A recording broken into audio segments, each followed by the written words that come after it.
So at last, after this 5 or 6 week drought of UFC pay-per-view events, we finally have UFC 320 in a couple of days. Obviously, main event is the rematch between Alex Pereira and Ankalaev.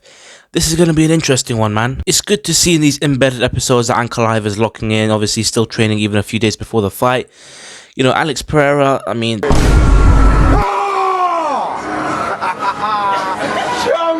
Bro, tell me this is not the most emotion you've ever seen from Alex Pereira. I don't know if this is a good thing or bad thing, but what I do know is that this card is absolutely stacked and it needs some predictions. You guys are in no better place for good predictions than me. I'm the king of predictions. Anyway, I'm not going to go through all the fights. I'm just going to go through some of the main ones. And then at the end, I'll show you guys a screenshot of, obviously, all my predictions. Just because some of these fights are kind of bland. But let's start with this one. Patchy Mix versus Jacob Wicklach. I don't know how to pronounce it, but basically these guys are both champions from other organizations. I think Jacob Wicklach is a champion from KSW. Obviously, Patchy Mix was a big-time Bellator champion. He only ever had one loss within the promotion. And then he came over to the UFC and instantly lost in his debut against Mario Bautista in a fairly humiliating fight, if we're being real.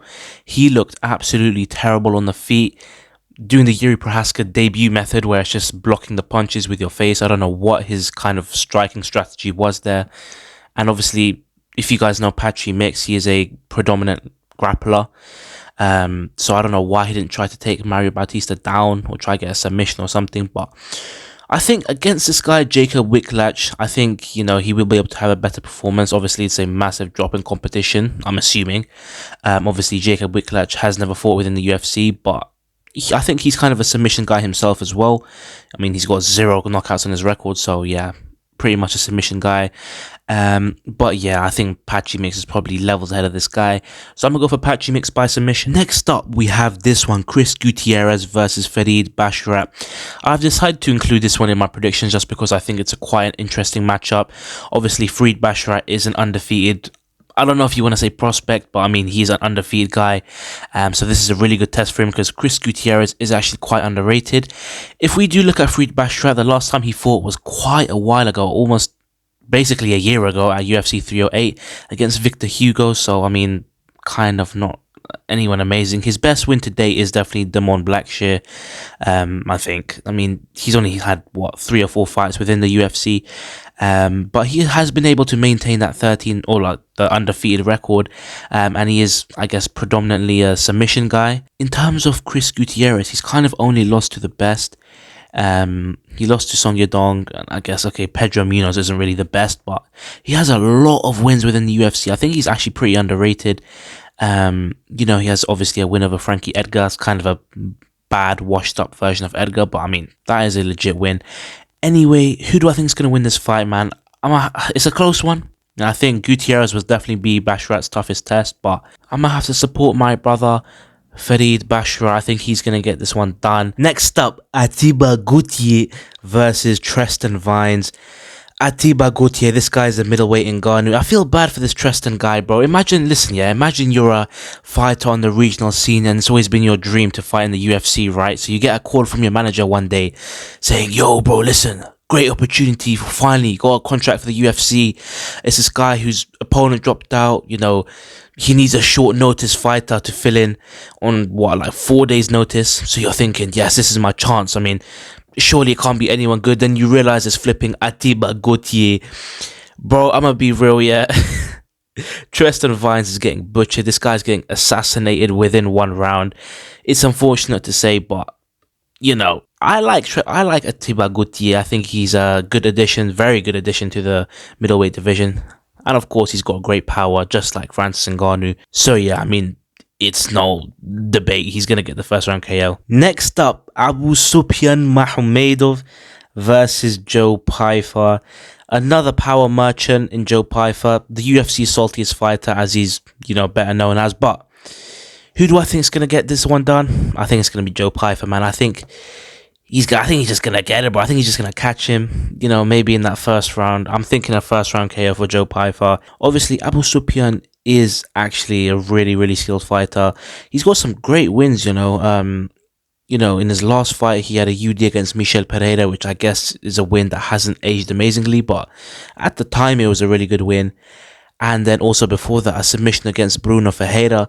That was an especially good win because it's aged greatly for him.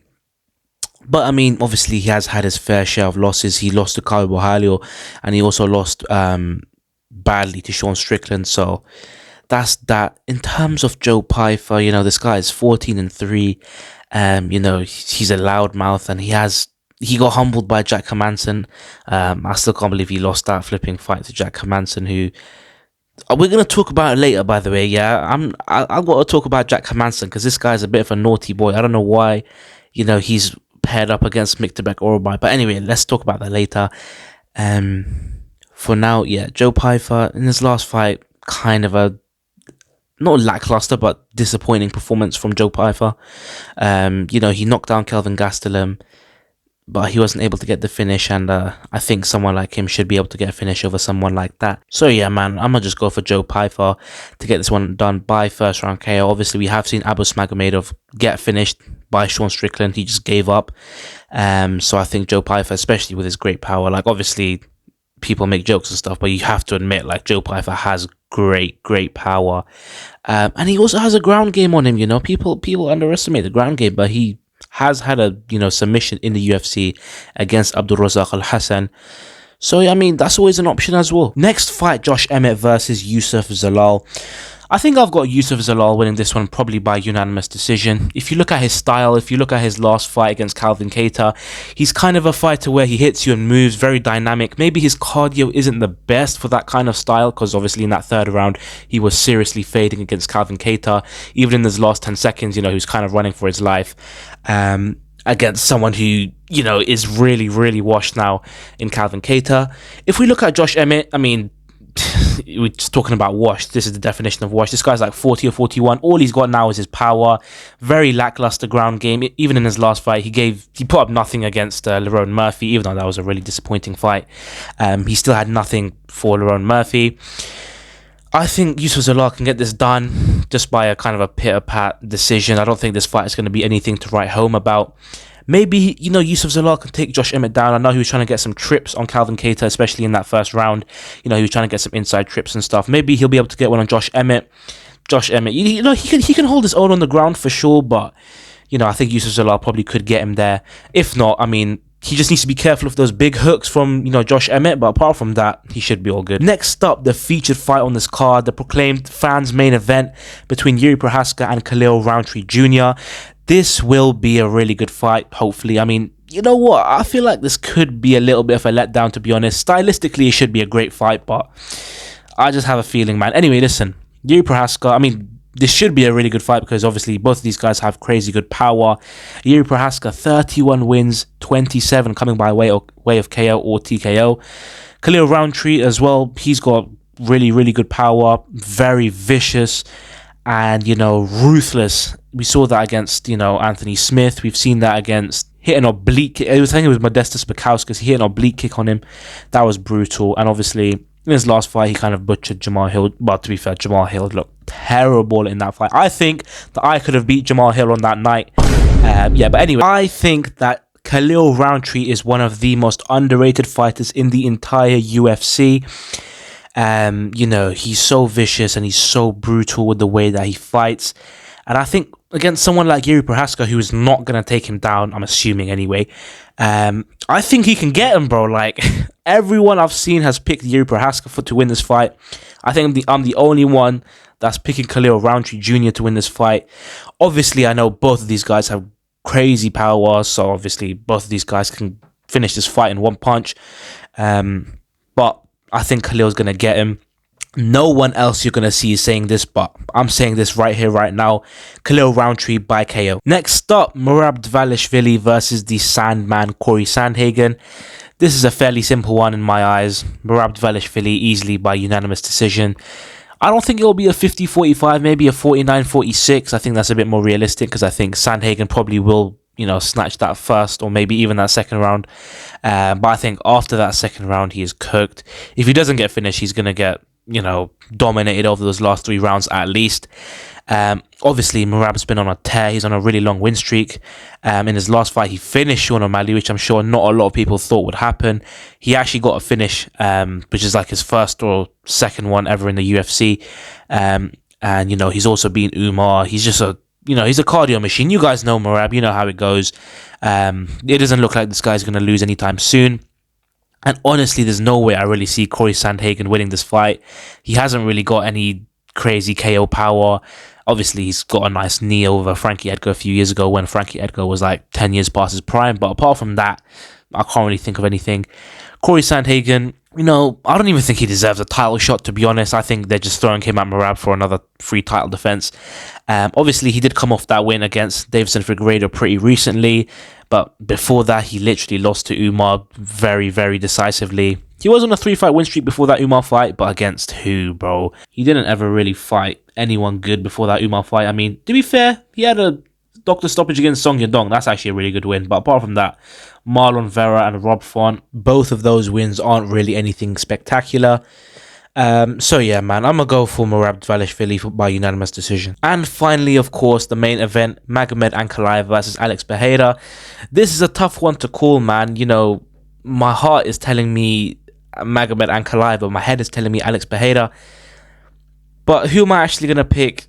I'm gonna go for it. I'm gonna go for Alex Pereira by knockout. Listen, that first fight, I don't know what he was doing.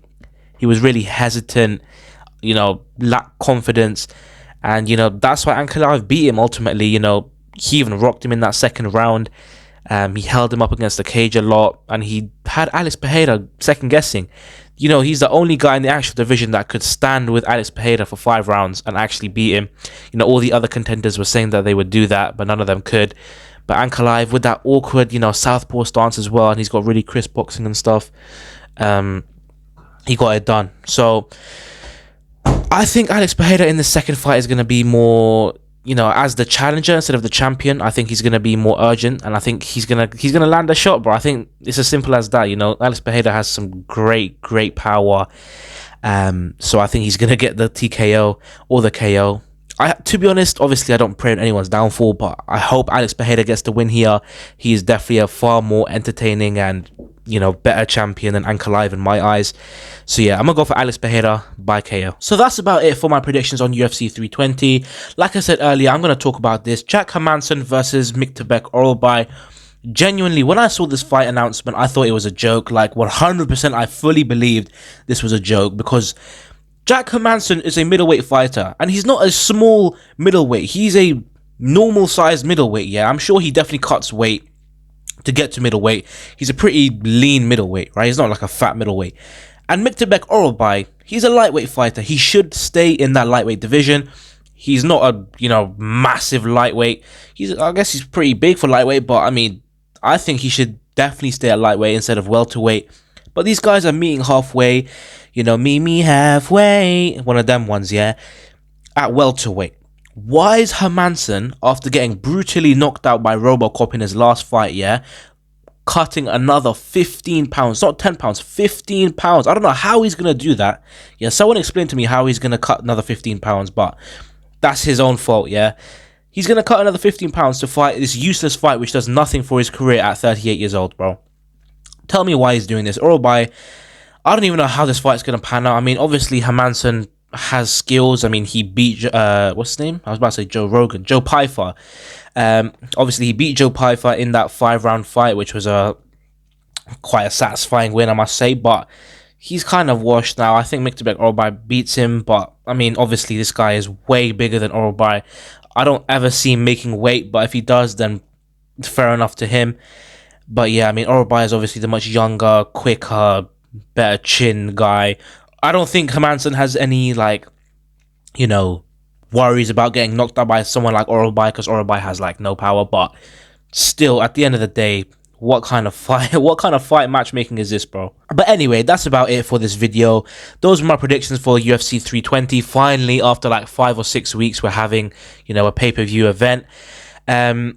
You know, this is a really stacked card, I must say. Hopefully it does deliver. I mean, every single one of these fights on the main card could definitely be a main event in their own right. Obviously, Magomedov versus Python could definitely be a fight night main event. Same with Emmett versus Zalal. I can definitely see that happening, in the Apex somewhere. Prohaska versus Roundtree could definitely be a main event of a fight night. And then obviously Dvalishvili versus Sandhagen and the main event could both be headliners for pay-per-views. So that's about it for today's video. You guys let me know, do you agree, disagree?